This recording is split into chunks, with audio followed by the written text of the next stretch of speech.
ब्रह्ममुरारिसुरार्चितलिङ्गं निर्मलभासितशोभितलिङ्गम् जन्मजदुःखविनाशकलिङ्गं तत्प्रणमामि सदा शिवलिङ्गम्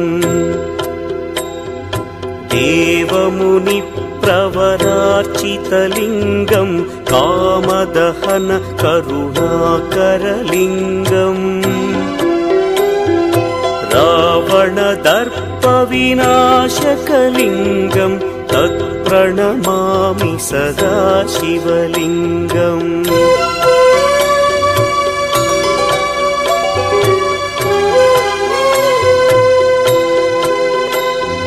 सर्वसुगन्धसुलेपितलिङ्गं बुद्धिविवर्धन